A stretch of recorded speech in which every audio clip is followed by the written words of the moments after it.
Welcome back to Ad Age's TV Pivot. I'm Janine Poggi, Assistant Managing Editor here at Ad Age. Thanks so much for tuning in. And thank you to those who are watching at home. We have Deborah from Florida, Anthony from Kenya, Ratish from India, Diana from Poland, Mari from Switzerland, Tomoya from Jamaica, Lisa from Maryland, and Zilda from England. Thank you for watching. And if you have any questions or comments, feel free to leave them on our social channels and we will try to get to them during our conversations. So the second half of the day, we will be joined by the heads of ad sales for Univision and Fox. But before we chat with them, it's time to hear from brand and agency leaders to discuss their outlook on the TV marketplace and how they are evaluating the rapidly evolving media space. So joining me now is Patty Morris, Assistant VP of Marketing and Brand at State Farm, Joy Profit, Head of Growth and Operations at Magna, and Rebecca Traverso, VP of Marketing at Third Love. Hi, everyone. Hi, Janine. Hello. Hi. Thank you all for joining me. Oh, thank you for inviting us to be here. Thanks for having us. A great panel of ladies. So we'll kick things off. Rebecca, I'd like to start with you. What role does TV play in your media budgets? How do you see it evolving, and how has it evolved amid the pandemic? Yeah, absolutely. TV is a huge part of our evolved marketing strategy and marketing mix for the future and beyond. I mean, we've seen some great success with TV in the past across both linear, CTV, and OTT. And we really leverage TV at the very top of the funnel to really build our brand, drive mass awareness of our communications, our brand storytelling, and our product stories in order to catalyze customers and get them truly down the customer funnel. And has that changed? Did you lean more heavily, lean out during the pandemic? Like, how has that sort of evolved what you're thinking about moving forward? Yeah, obviously, when the pandemic hit, like many other brands, we pivoted really, really quickly to profitability and trying to, obviously, with a startup to be super successful, you have to have plenty of money in the bank to kind of weather the storms and have an extended runway to really grow your business. So we did pivot quite rapidly and dramatically down to really focus on the bottom of the funnel. But we did have some Hulu partnerships in place with Mrs. America and Little Fires Everywhere during the pandemic that we saw really, really catalyze us at the top of the funnel and really drive a level of efficiencies that we've never seen before at the bottom of the funnel. So knowing that that worked really well for us, we continued our partnership with Hulu throughout the year and into 2021, while also expanding our partnerships across other OTT and CTV partners like Disney and Roku, et cetera, to really drive our business forward. So we kind of doubled down on it since we saw, obviously, customer consumption habits really increasing over the course of the pandemic and people really kind of wanting to be engaged and entertained at the very top of the funnel.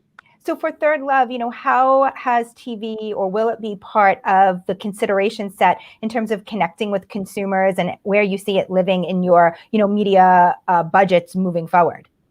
Yeah, absolutely. We're definitely activating on a full funnel marketing strategy. And since we've seen the level of success thus far with our TV programs, we're definitely going to double down on it in 2021 and beyond to really grow our brand. And again, just drive mass awareness that we see actually drive better efficiencies at the bottom of the funnel. And Patty, how is State Farm thinking about the streaming and OTT landscape? I know that it was a launch sponsor for Peacock and definitely plays in other, streaming properties, but how are you evaluating the landscape right now? Yeah, I mean, we're really excited about what's happening in the streaming and, AVOD area. And that landscape has certainly, changed and exploded in the last year. So there's no question, where people are spending their time is shifting, and streaming is a really important part of our strategy. So ad-supported video on demand gives us the opportunity to reach people that we just can't really reach in linear TV anymore. And increasingly there are people who are only using streaming. We have to make sure that State Farm is there and present in those environments. So the evolution of advertising and branding, this is the most exciting part to me. It's not really just a one-way conversation anymore between brands and consumers. Streaming is starting to really provide a two-way engagement that we think is ripe for experimenting and actually, dare I say, improving the ad experience And that gets us excited. So you've seen us really be able to do that and do some interesting things with Peacock and some customized ad formats in this space. So, OTT is definitely part of our video plan moving forward. Let's talk a little bit about the ad models and the consumer experience. What are the types of models that are really attracting you? What do you see, so far in the, tests and experiments that you've done in streaming? What's working and what's resonating with consumers? Yeah, I mean, I think, anytime you can customize that format, right, to be relevant in a way that actually aids that experience, and we're seeing exceptional results from that.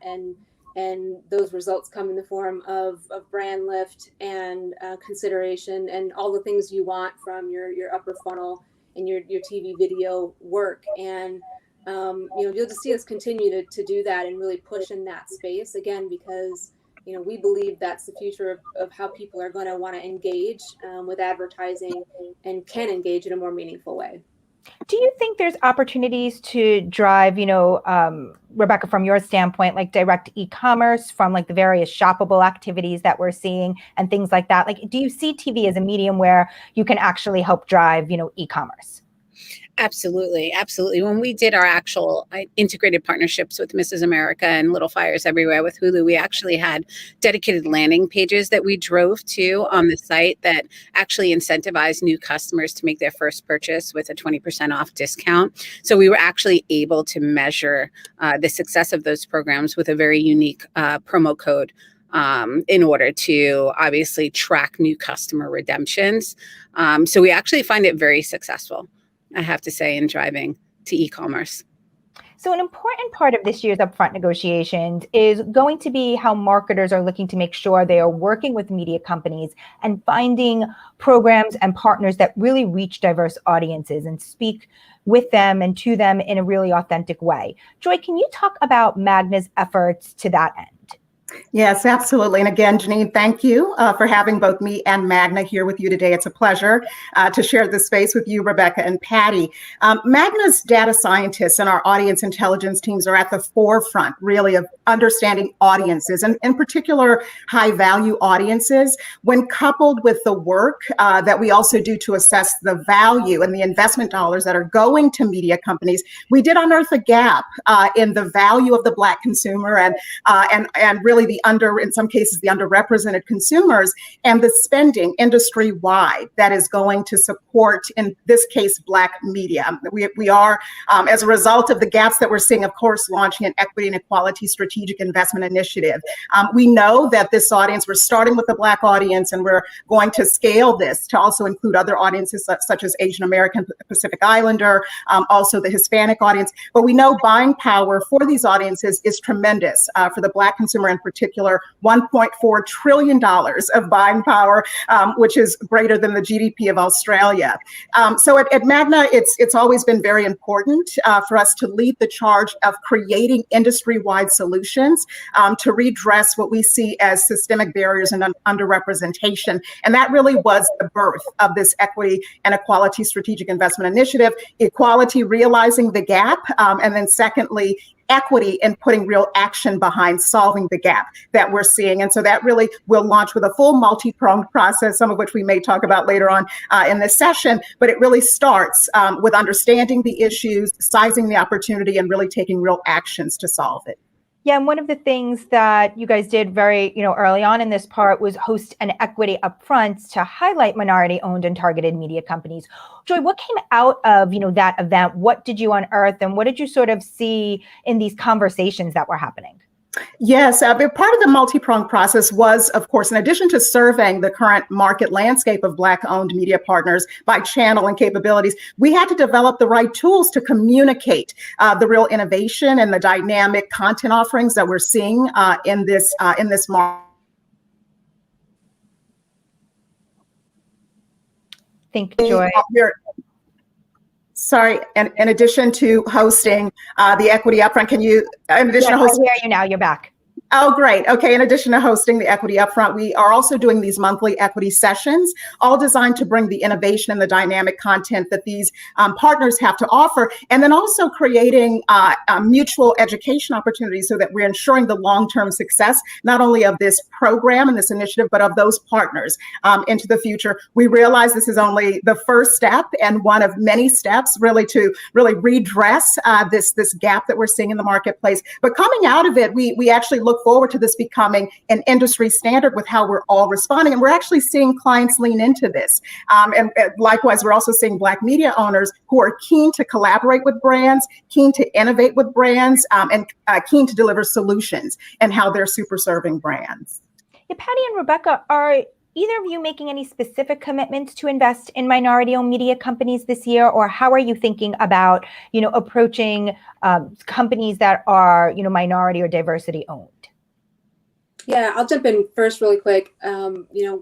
We're always thoughtful and deliberate about how we engage, communities and the issues that are faced there. And we work to use our media and our marketing investments in that same way. So our goal is to lift up diverse owned media and ad tech, martech businesses with State Farm investment, really furthering State Farm's goal of promoting equality, but also, through financial means, we want to promote these media businesses in the marketplace and contribute to a more inclusive industry as a whole. So specifically, we have a goal for in 2022 to solidify a plan that really invests in diverse owned businesses that meet State Farm's diversity qualifications, and then also new areas of growth where we can contribute resources beyond just investment to actually amplify, community and charity partnerships through media. So you've seen us engage already with media partners like Revolt and iHeart, Black Effects, to work to do that. Rebecca, from your standpoint, what is Third Love's strategy and how are you thinking about this? Yeah, absolutely. I think, Third Love was a brand founded by women for women. So we've taken the approach to really kind of leverage our expertise in the marketplace to really kind of mentor and provide guidance to female entrepreneurs of color. We launched the TL Effect last year in order to support, female entrepreneurs of color and to really allow them to, we give them a grant to kind of grow their business, but also mentor them across all functional areas of the business, whether it be marketing or operations or, e-commerce, digital product. Really to kind of give them the capability to grow their business, to the masses. So that's kind of how we approach it at Third Love. We did our first cohort last year. We launched our second cohort in the beginning of this year, and we'll be launching a third at the end of this year. And for either of you, will you be leaning on more of the traditional media networks as well to sort of deliver opportunities to better reach diverse audiences, speak more authentically to them? Are you looking at like just the media behemoths too to kind of come to the table with new opportunities? Patty, maybe you could take that. Yeah, absolutely. It's the media companies and what they can bring. It's the way we, really approach it from an audience first perspective and make sure we're speaking directly to and authentically to, Latin, Latinx and African American communities. I think it's the combination of all of those things that have to come together and have to be a priority. Joy, can you talk a bit about the commitment from the agency to invest at least 5% in Black-owned media by 2023? Yes. Our equity initiative, we want it to be strategic and, of course, successful for both our clients and for the media partners that we are building relationships with. And to do that, we know the initiative had to be quantifiable and that we had to hold ourselves accountable. That was a big part of the work that we're doing. So from what we did to size the opportunity and to also approach these partners in sponsorable ways, we announced our commitment a few weeks ago to invest a minimum of 5% of our billings in Black-owned media channels in aggregate across all of our clients by 2023. We think it's the right thing to do, and again, it's the minimum.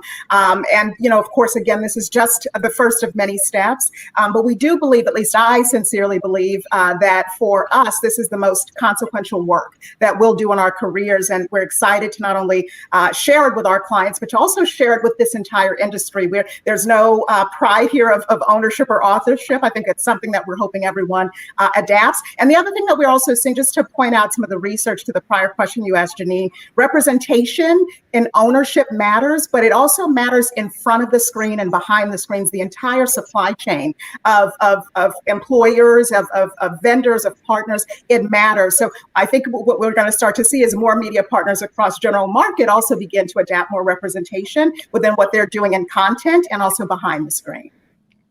And switching gears, last year we saw a bit of a pause to things like, attribution and advancements in other metrics and things like that due to COVID. Patty, from your perspective, I'm wondering if there's more of an appetite this year to, think more about attribution, to looking at data outside of, the Nielsen age, sex demographics, and if there's more of a willingness to sort of adopt these advancements this year. Yeah, I mean, with more audience / content first approach coupled with, really developing attribution capabilities, that's the future of our plans to become more outcome based. Absolutely. The ability to deliver against a more targeted audience beyond just that 18 to 49 age demo is a big part of what makes us effective. So we're able to use our first party and our third party data to do this. But we're really evolving our current buy to utilize data-informed TV kind of across the board. So that allows us to capture the viewer across whatever platform they're using, their box, the Roku, smart TV, smartphone, whatever. That's really a priority for us. So partners that don't have those capabilities, we can absolutely continue to target in more traditional ways, but that certainly gets less appealing as attribution really matures. What are the challenges in getting there? For us, I think it's really bringing all the data points together in the right way. And I always talk about how do we isolate the metrics that matter and actually use those in our decision making. And there's no shortage of data or metrics. It's how do you isolate the ones that matter and how do you get as sophisticated as you can from an attribution perspective so that data drives not just your strategy, but your actual execution. And, that's where we're headed, as I would imagine most others are as well. We're seeing some of the, network groups talk about the need to really reach audiences beyond like 18 to 49, 25 to 54, and think of like this P2 plus or 18 plus to really account for, some of the older audiences watching TV that are still watching linear TV. Rebecca, what do you think of that and make of that, of thinking, beyond just like a very specific demo base? Well, that's why CTV and OTT are growing so rapidly too, right? Because not only can you buy a demo, but you can actually buy contextually relevant placements, right? You can integrate your brand into more robust programming that is inherent to your DNA. So, for example, we sponsored Hulu's Women's History Month, and the approach to their Women's History Month was really showcasing programming that was about female empowerment, that was directed by women, that was casted by women. So for us to be able to kind of interject our brand conversation in regards to all of that content is much better than just buying a demo of women 18 to 49 across linear TV in hopes that it will start to resonate with your respective customer base. So I think that is kind of the future of television, and really being much more qualitative in your targeting and precise in leveraging, content and behaviors and motivations as it relates to genres of programming. So it's a sophisticated model, and it keeps getting much more sophisticated every single day. So you'll kind of see the market start to gravitate more towards where they can better be laser focused and prioritize in their customer base. Yeah, we're spending most of the day, talking about TV and streaming here. But Patty, I'm curious, what other types of media excite you right now? As we think about the erosion of linear TV ratings, the need to kind of shift dollars perhaps to streaming and digital platforms. What else is out there that you're really paying attention to? Yeah, I think, linear still has its place, and you see us still utilize that quite a bit in our sports efforts, and that reach can't really be replicated at any point yet. But I'm excited about the return of live sports. I'm excited about us creeping back into the into experiential places. I think, we've been really doubled down on sort of the digital aspects of marketing over the last year and a half. And I'm excited to really be able to get back into a little bit more of the tactile pieces of that through experience and, some of those live places, because not only do I think people are hungry for it, but I think people will have a new and different appreciation for it. Great. Well, thank you so much, Patty, Rebecca, and Joy. I appreciate you being here. Thank you, Janine, for having us. Be well. Janine. Next up, we have Studio 30 contributing editor Lonnie Venti chatting with Mark Douglas, CEO of Steelhouse. Hi, everyone. I'm Lonnie Venti with Ad Age. Today, we're talking about the future of TV advertising. Even though the pandemic accelerated television shift towards streaming and away from cable, so many brands are still sticking to the strategies that they followed in a pre-COVID world, with a slight tweak in brand messaging. But by neglecting to invest in digital TV platforms, brands lose exposure to a bulk of consumers and miss out on the opportunity to leverage demographic and geographic targeting, measurement capabilities, and proven conversion. Today, we're speaking with Mark Douglas, the president and CEO of Steelhouse. Mark, thank you so much for joining us. Thank you. So, Mark, I know you have a lot of strong opinions about these changes, including how fast they're happening, how to stay afloat, and who is struggling to adapt. So we're so excited to hear from you. Should we dive in? Let's do it. Yeah. Great. So we know that people are leaving cable, and you shared with us that most younger folks have never even subscribed to cable. Yeah. But you claim that the pace of change is much faster than people actually realize. Can you share some of these insights with us? Sure. So for the past few years, essentially, people have been canceling their cable subscriptions at a pretty fast rate. And most estimates now are their rate is over 1 million households per month. So that's like a city, 1 million to 2 million, actually. It's like a city the size of Phoenix per month are canceling cable. And, so if you think of it, we're going to lose like 12 Phoenixes in terms of cable subscribers this year. And generally, the majority of those subscribers are going all in on streaming. And they're essentially canceling and moving to streaming basically at the rate they move. And there's been a lot of moving this year. So you can imagine it's picking up even more.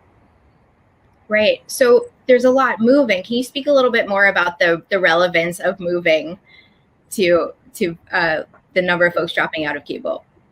Yeah, so like I said, basically when you move, you generally don't want to pay, like in LA where I live, $180 per month for cable anymore. So essentially when people move, they tend to still use a cable company for internet access, but they start looking for other options for their entertainment. So it's typically a skinny bundle from like Hulu or YouTube TV, or it's just basically piecing together a number of different streaming options, or they're doing both. But the thing that you don't see happen very often, increasingly, at least a dominant trend, is that they just won't sign up for cable subscriptions for entertainment anymore. So it's obviously a huge hit to the cable industry, but it's a huge boom to the streaming industry, and it's having a big effect on the advertising industry also. And was this trending prior to COVID? Did COVID accelerate it? Yeah, it definitely was. I mean, you've seen companies like Trade Desk who were relatively early in streaming. My company, we're basically all in on performance TV. We're growing hundreds of % year over year. So this started really like 2016, really picked up 17, 18, and COVID is accelerating the switch, but this is not new in terms of consumers moving away from cable and moving to streaming. And I'm sure all of us as individuals, generally, when I ask anyone, they generally are, essentially not, most of them are not using cable anymore, and they're doing all streaming moving forward. And who do you think is the most negatively impacted by this shift away from cable, and why? Yeah, I mean, I'd be shorting cable stocks right now. So like Comcast and companies like that. I think DirecTV has announced they're not even going to continue their service by 2025. I mean, basically when the satellites fall out of the sky, that's it. That DirecTV is done. And I think you're looking at these rates, cable television is not even a mainstream product, meaning it probably drops below 30% market penetration within 48 months. So, I mean, it's just a massive shift, and it's having an effect on every part of the television ecosystem. Right. And who do you think is having the hardest time adapting? Well, my favorite company to point out is, I think, Nielsen. I mean, their data, using panel-based data, I mean, that just doesn't apply to streaming. You don't need panel-based data. If you want to know how many households received an ad, you just literally count the number that you stream the ad into. So you don't really need this concept of gross rating points. You don't need this concept of estimating audiences sizes in the market. You don't really even need the concept of a DMA anymore, because you can target TV ads down to the zip code. So I think they're the absolute biggest loser. I don't see how they recover from that. And then the cable companies, they lose in terms of the entertainment. I think you're going to see the cost of your internet subscription go up in the near term, but in the long term, those companies, Comcast, are going to start competing with high-speed 5G. So, I mean, it's really like everyone involved in programmatic television is winning. Roku, Trade Desk, my company, and everyone involved in an ecosystem around panel-based measurement and everything like that. They're already start losing, and that trend is just going to continue. Yeah. So connected TV is the way to win. That's the path to win. Well, that's where, I mean, if you want to follow the money, you first have to follow the consumers. And you mentioned, like earlier, when you first intro, you said, I like to say there's basically no one below the age of 30 or even own cable. So the market penetration of cable below that age is single digit. So, again, if you want to follow that audience, especially that younger audience, it's not on cable, it's not on linear television, it's all in streaming. And so that's where the money is, because that's where the consumers are. Okay, so if everyone under 30 has never subscribed to cable, what about the brands who have a very broad demographic, where some consumers are still on cable and some are either leaving or never started? What do you recommend? Is there a blended solution that you recommend to them? Yeah, obviously. I mean, the brands what you're seeing happening in streaming is the market is expanding. So you have brands that are very comfortable with linear. We've been using the word cable. A lot of people say linear, they mean the same thing. They're very comfortable on linear. They have ad budgets on linear. They're not just going to switch over their budgets overnight. They're going to go through a migration where they start incorporating streaming. And then over time, as the consumers keep moving, more and more of their dollars will go to streaming. But you have now a lot of new brands that are coming to television advertising for the first time. My company, 60% of our customers have never advertised on television before. And this includes like billion-dollar brands. So the company's doing over $1 billion in revenue. So you just have brands that are more performance-minded. They're essentially starting with television advertising on streaming, because that's where they get richer data and they get more. But for the linear brands, I mean, there'll be a steady migration. I think by 2022, certainly 2023, you'll see upwards of 25% of linear TV budgets have been steadily moved over to streaming, and that trend will just continue. They'll lag the market, but it will definitely continue. Right. We only have 2 minutes left. I know you have so much valuable info to share, and we could chat all day about this, but I'd love to hear who you think is really leading the way. So you're talking about the future and who's getting it right. Who do you think is leading the way? Well, definitely, I think Trade Desk has been an early leader in terms of programmatic. My company, Steelhouse, we basically invented a segment of connected TV market we call performance TV, where you can do like Instagram level, Google paid search level performance, but now on television.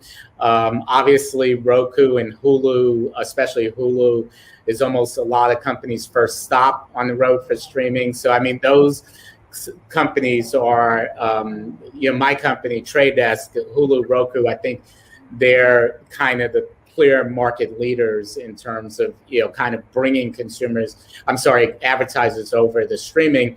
And in the case of Roku and Hulu, also bringing consumers there along with that. Mm-hmm. That's fantastic. And we are just about out of time. But Mark, thank you so much for joining us today and sharing all of your awesome insights. It was so great to chat with you. And now we're going to pass it back to Janine. Thank you all so much for joining us.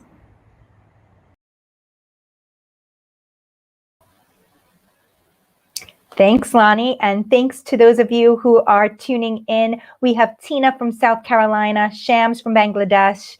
We have Zhao from Mozambique and Latasha from Texas. Thank you so much for tuning in. And as a reminder, if you have any questions or comments, please feel free to leave them on our social channels, and we will try to get to them during this conversation. So it's certainly been an eventful year for Univision. The Hispanic Network Group enters the upfronts for the first time with new ownership and a new sales team led by Donna Special, who joined the company as President of Advertising, Sales, and Marketing in January. Donna, welcome. Hi, Janine. Great to see you. Good to see you. I'm glad we get to have you here this year. Me too. You're happy to be back into the upfront swing of things? I am. I'm glad I missed it last year, but here we are again. You really got lucky with that one, I would say. I did. So, given everything that's gone on over the past year between COVID and the social justice movement, what's the opportunity for Univision in the marketplace this year to be a bigger player on the upfronts? And what opportunities do you see Univision to grow its share of budgets? Yeah, thanks for having me.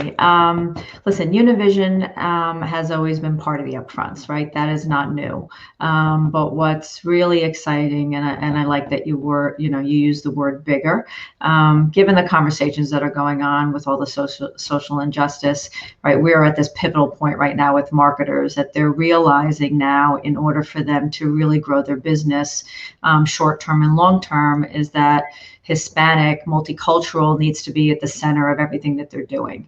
It's not just a nice to have, it's actually more of a business imperative, and it's the only way long term that they're going to be able to grow their business. And I think advertisers and marketers now see that. It's been obviously a year plus in the making, but the conversations are really now at the forefront and has become up in front and priority. For us at Univision, we have a lot going on. Like you said, I've only been here since January, and it's 4.5 months in the making, but there is a lot that has changed in that short period of time that Wade Davis has taken over the company. We are ourselves heading into a merger with Televisa, which should hopefully culminate at the end of the year. That's going to bring a lot of opportunity from a global perspective, especially across Prende, which is our new streaming service, Prende TV, which is our new streaming service that launched about a month and a half ago, that will become more of a global entity across the country. And also from a content perspective, we now will have complete access to our content. We'll have studios in Mexico. We have studios in Miami. We'll own our own IP in sports. So that's a huge advantage for clients to be a lot more connected to our content and be able to do things that maybe we wouldn't have been able to do before. So we have a lot of opportunity. We're increasing our touch points. So I see it as the U.S. Hispanic area, from Univision's perspective, is now branching out and expanding our reach. So it's not just linear, nor should it have been. It's digital. Now it's all streaming. We have local, we have national, we have audio. And so to me, all the touch points across all U.S. Hispanics in Spanish language is what Univision brings to the party. Are there specific initiatives in place this year to help brands better align with these audiences, or from a Univision perspective, given the amount of data and just years of research and understanding this audience really well, of being able to help brands also better understand the Hispanic consumer? Yeah, Univision has always, that's one thing that I was really impressed about when I got here. Univision has always had unbelievable consumer insights and data, because we've had to educate.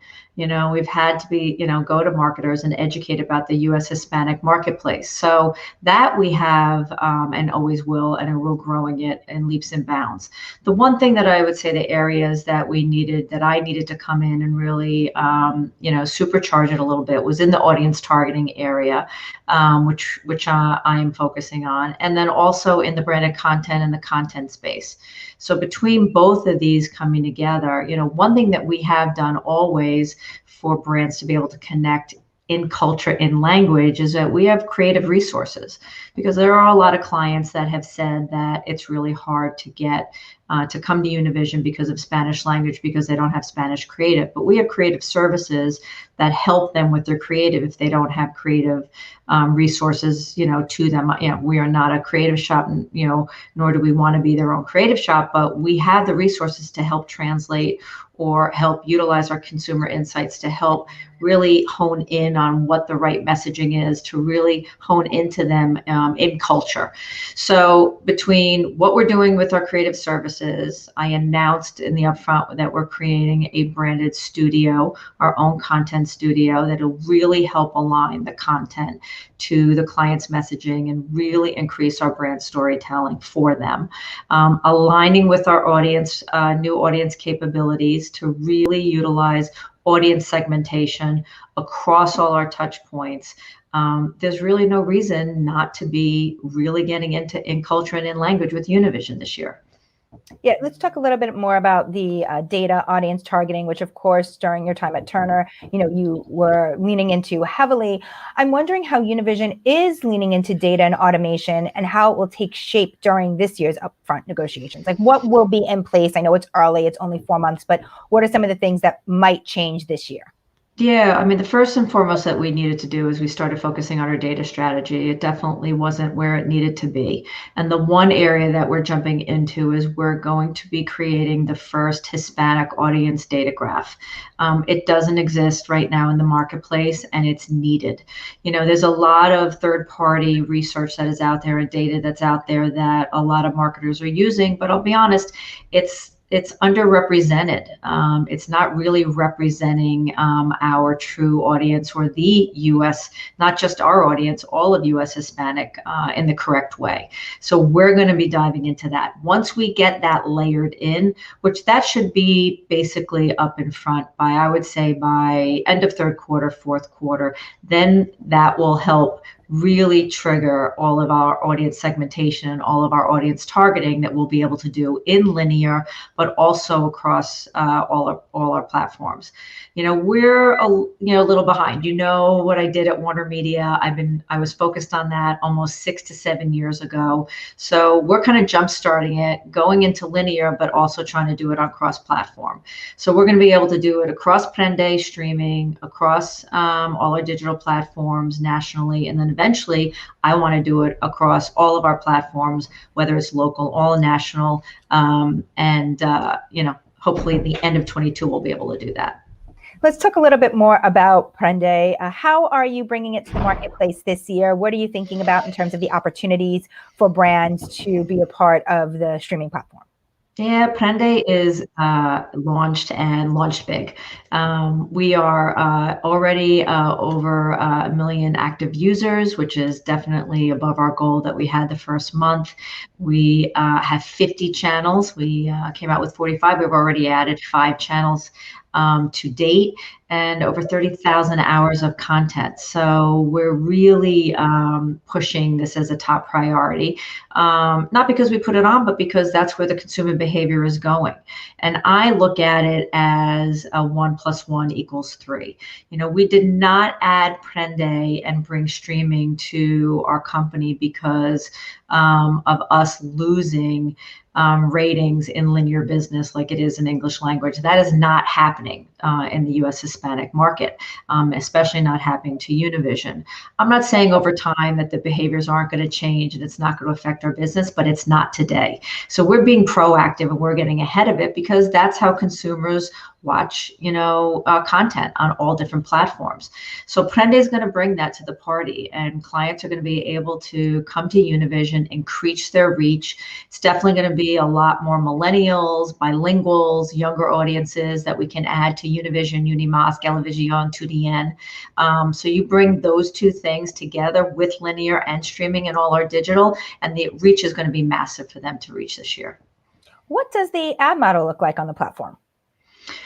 Yeah, again, something that is very near and dear to my heart is the consumer experience needed to be at the center of what we created. And I'm proud to say we are one of the lowest ad models right now in streaming. We're at 7.5 minutes in an hour, which is really, really superb. And I think is one of the reasons that I think that we have such strong, repetition and people coming already to the service, because the consumer experience is really amazing. And so we pride ourselves in having the consumer experience be the center of everything that we do.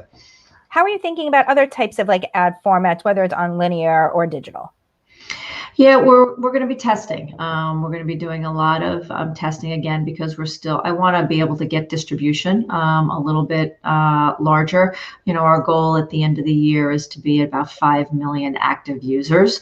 So once we start getting towards, I would say by third quarter, we're going to start testing different ad models and seeing what resonates more with our audience, whether that's pause ads, or different types of screens or split screens or different types of things that clients even want to do that maybe they've been, doing with other streaming services that they've liked or that they haven't liked. I love to hear what they have to say as well. I really don't want it to be what I think we should be doing on our streaming service. I really want it to be what the consumers really are leaning in towards, and really what clients are looking for it to resonate for their brands as well. So we've seen, brands and agencies that they're looking to move more ad dollars into minority-owned media companies during the upfronts this year. And it's a strategy that we're seeing, announcements from the agency side and some from the brand side. Obviously these places have long been overlooked. Is there any concern this movement will cannibalize Univision or other like in-language or like other diverse-led networks? Yeah, I applaud the effort on what's going on with minority owned, but I don't see it as just minority owned. To me, it's minority owned, minority targeted. The two together to me need to happen all at once. The multicultural space has been, to your point, has been overlooked. It's been a nice to have. It's been on the side. It's not, there's general market and then there's multicultural, and that has to change. And I think we're going in the right direction. We're nowhere near where we need to be. The past 4 months, I've added close to 80 to 100 brands to Univision in Spanish language. So to me, that's a huge feat. But again, I think I mentioned we're 1,900 English language advertisers, and we were a little over 400. So there's a huge way to go. But no, I don't see us suffering by what is happening with minority owned. I think all boats will rise, and I think money is definitely, I saw it in scatter. I'm seeing it in scatter. I've seen it in first, I'm seeing it in second. And the conversations that we're initially having in upfront, I think that we will be having a very successful upfront this year. What do you hope will change? If we talk again this time next year in terms of brand consideration and how brands are looking to partner with Univision, what do you hope to see really evolve and change? I'm hoping that the conversation isn't just an education. I mean, the good news is that, we are going to be a strategic partner now with marketers. It's not just about, having 30s and 15s on our air. They see us as being, their right arm, because, it is an interesting and complicated audience. It's very different than English language. We're much more, family oriented. There's much more, culturally relevant issues. We are much more loyal individuals. We're more kids, more younger, and we are more affluent than I think people realize. But I think what needs to happen is we have to stop talking about it as silos. I don't want to be multicultural and general. I think it needs to be a holistic conversation across the country. The country needs to look at holistic, not just in media, but across everything that's going on with the social injustice. And I think brands need to see it and realize that in order for them to grow their business, it's really a business imperative. The only way long term, we are almost 20% of the population and growing. We're close to 65 million people in the country. you're never going to be able to grow your brands or your business if you don't reach this audience. And in culture and in language is really how to make the connection and really have the connection stick, and really how to create the loyalty to your brand that is for life. What would you say is the biggest challenge for Univision in the marketplace this year, even as sentiment maybe starts changing and you are seeing new brands that hadn't been buying into Univision start coming in? What do you think is like the challenge that you need to get over this year? Yeah, well, one is speed. I need to be able to get to all these clients. Like I told you, there's so many of them, and I only have such a sales force. But it's really about speed and trying to get to clients as quickly as I can, and for them to realize what they have to do. One of the challenges that I do see in some categories, pharma is underrepresented, and so is financial. And I think some of the issues that they have is actually having the capabilities within their own businesses. They don't have maybe Spanish language call centers. That's one of the things that I've seen that is surprising to me, is that some of the businesses are not lined up to be able to speak to this audience in their language. That needs to happen. And we're trying to help them as best we can, but a lot of that onus is also on them. But for us, it's speed, and it's for us to get to as many clients as we can to help really, again, education. It is about education and us being more of a strategic partner for them. Great. Thank you, Donna, for being here. Glad to have you. Thanks, Janine. Always a pleasure. Love seeing you. Be well. All right. Talk soon. Next up, I'm joined by Marianne Gambelli, President of Advertising Sales at Fox. Hi, Marianne. Hi, Janine. How are you? I'm good. Thank you so much for joining us. No, thank you for having me. It's nice to see you. Same here. So I want to get started with talking about your pitch last week. You emphasized how Fox's content isn't behind a paywall and everything is ad supported. How important is that as a selling point, going into the upfronts this year? Well, I mean, it's been the entire focus of the company to be ad supported, and that's where our focus and that's where our best content is going. And, when we looked at Tubi, and we knew we didn't want to compete in the SVOD service, because you look at the amount of money that's going towards trying to support those platforms, we agreed that this would be our philosophy and this would be the company focus. So it's very important for marketers, because a lot of the good content that they're hearing about and reading about is going to go behind a paywall, and they're not going to have access to it. So I think for marketers, it's very important that they focus on where these big media companies' energies are going to lie. Are they going to try to support the streaming platform, or are they going to support their ad-supported business? So when you're looking for access to content, I think that everybody's going to have to pay attention of where things are going to go, as most companies try to support their direct-to-consumer platforms, right?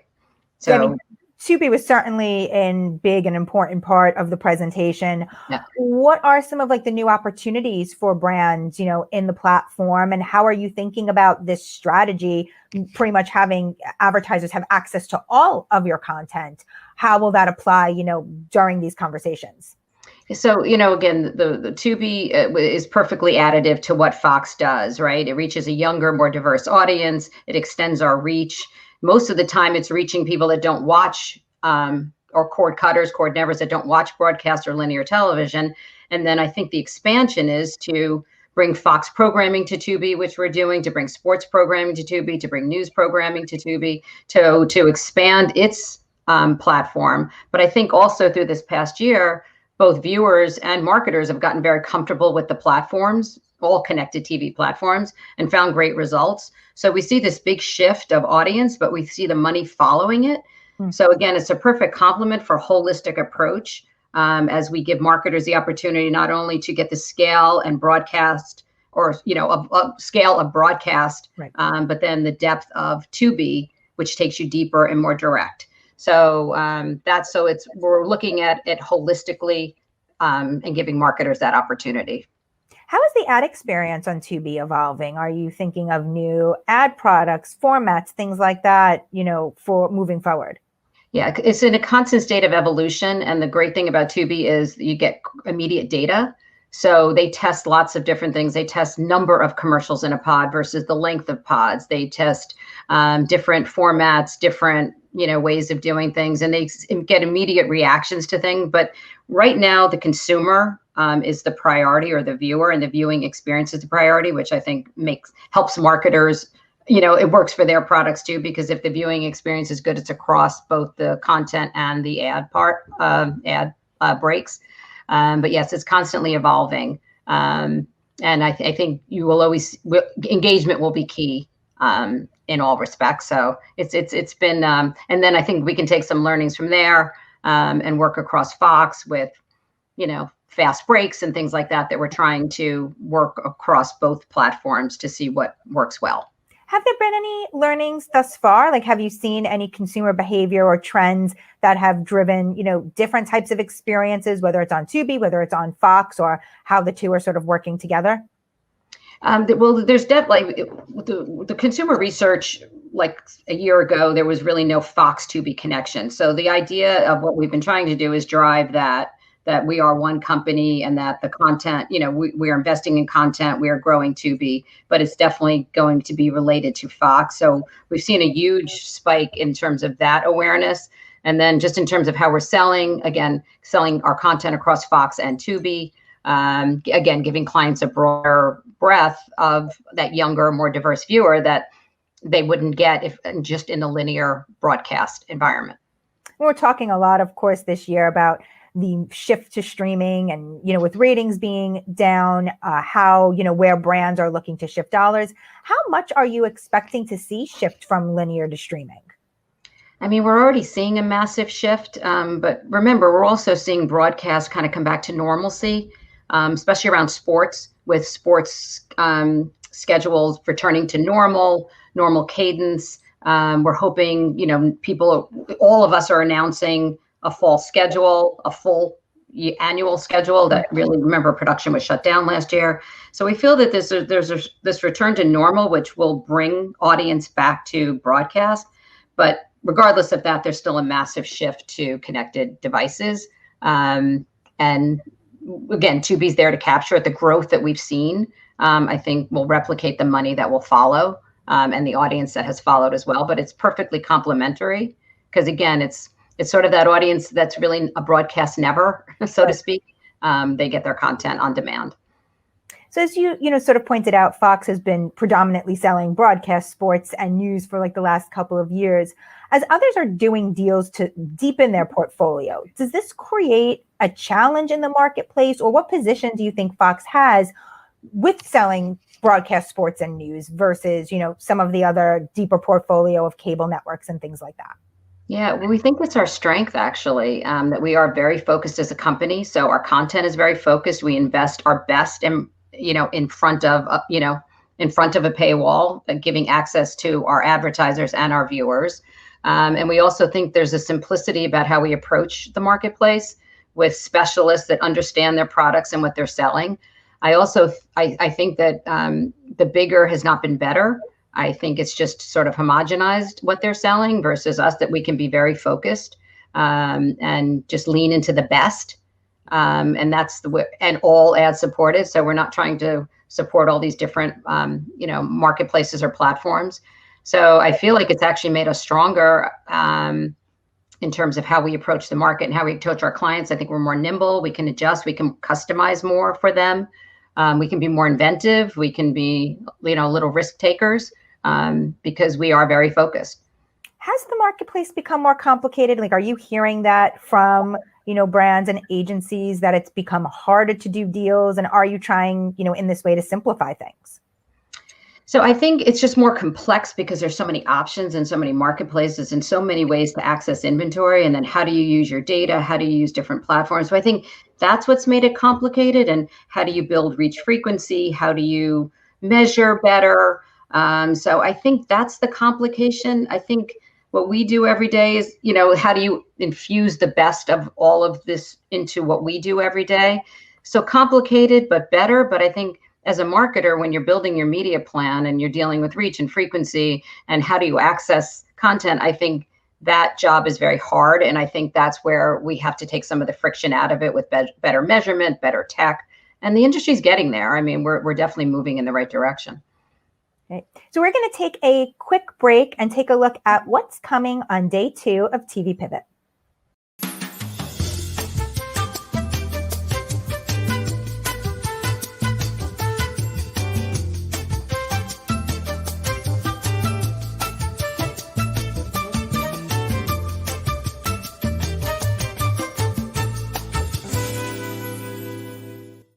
And we're back with Marianne Gambelli. So last year, we saw a pause to some of advancements in things like attribution due to COVID. Are you expecting brands to be more willing to move forward with these types of advancements? So it's funny. I remember you asked me this question last year, and my thought at that time was, we have so much other stuff on our plate right now. How can we even think about moving those things forward? And maybe it was just my state of mind. I don't know, that we were all kind of adjusting to. I think it was all of our state of minds, right? I think that we were all in a place where how could you think of anything else but right. And I'm actually impressed at how far we've come as an industry this past year. I don't know if we've had more time to focus on it, but when it comes to measurement, when it comes to all the things that are so important to us all, I think we've all built out platforms to access our inventory in an accessible way. We're all looking at advanced. So I think we've actually advanced probably more this past year than we probably have in prior years. And the focus has been pretty. I think all of us are focused on tech and advancement, and and we all have all these different platforms. So we're looking how we pull them together and give this offering and make that very complicated process that the marketers are facing a little bit easier. Right. So what do you think will be the priority then? Like, will we see more movement to things like P2 plus or attribution or addressable? What do you think are like really either the low hanging fruits or the priority for, moving some of these things forward?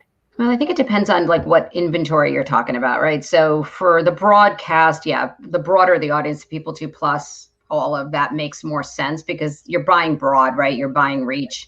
Why are you narrow targeting when you're buying big broadcast? So for that, I think that evolution is happening and needs to happen.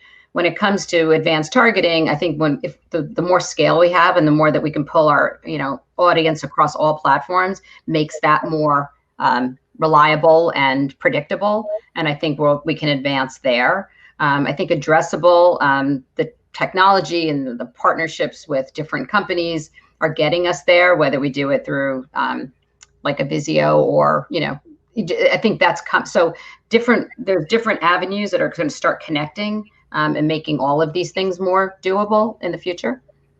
Is Fox playing or experimenting with like national inventory to, turn on in the addressable marketplace?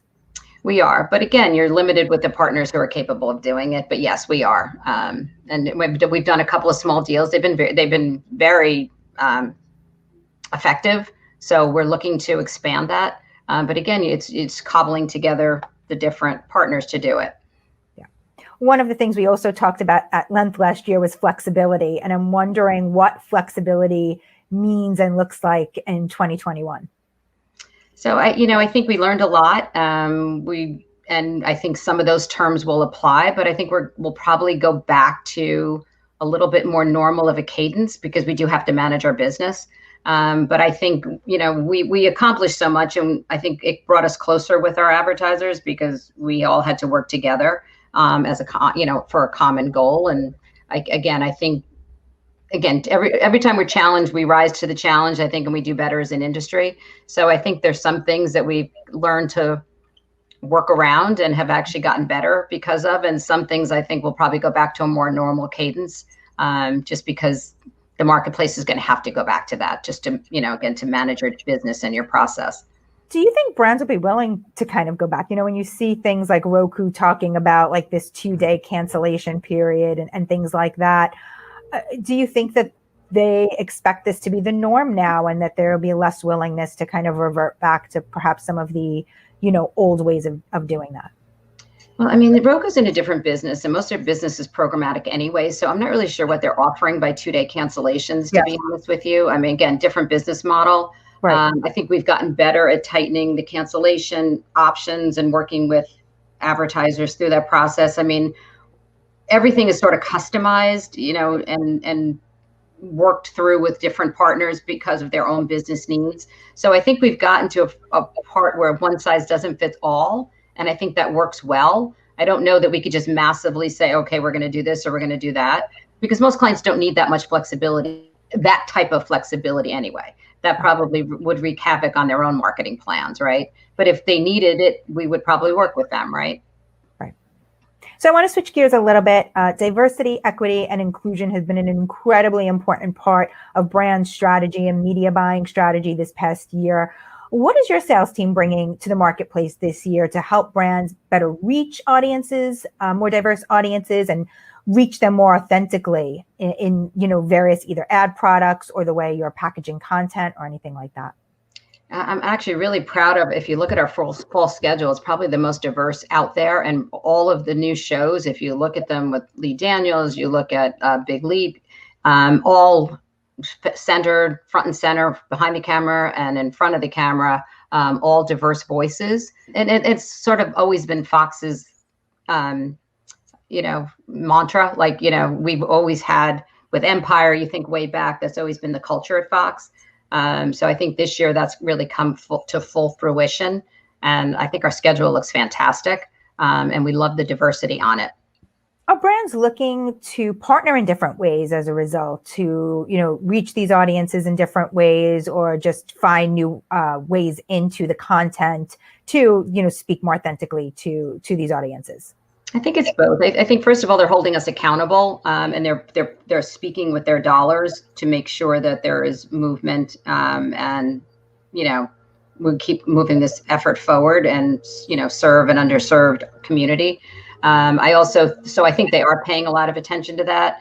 I think they're also focusing on not only the audience, but the ownership, the content. So I think that's becoming a full, there's definitely accountability. How each marketer is accounting for it is probably an individual experience for them. But I think that, again, it's definitely front and center in all our conversations. So before I let you go, I'm wondering what the biggest challenge for Fox is in the marketplace this year.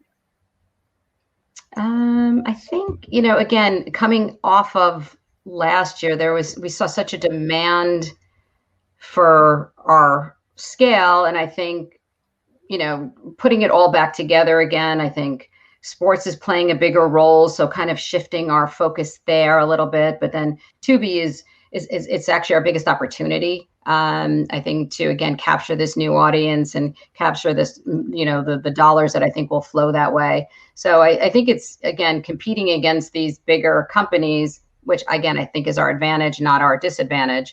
But again, we all have our individual challenges, certainly, and how to pull it all together for clients and make it seamless. Great. Well, Marianne, thank you so much for joining us. I appreciate it. And it's great to see you. Yeah, you too. Take care. Thank you. Be well. Thank you. Bye. Bye. Well, that's a wrap on day one of TV Pivot. Thank you so much to all of our panelists who participated today. We appreciate you joining us. And thank you to our co-presenting sponsors, Cadent, LG Ads, LiveRamp, Methodify by Delvinia, and Steelhouse, and supporting sponsor Talkwalker. Join us back here tomorrow at 11 a.m. Eastern Time to hear from the advertising leaders at Viacom, CBS, and Disney, as well as BIPOC-owned media companies, among others. Thanks, everyone, for tuning in, and a special thank you to our Ad Age crew, Alfred Mascaroni, Anna Sakula, Max Sternlicht, and Arabelle Breck for making this live stream happen. Thanks, everyone.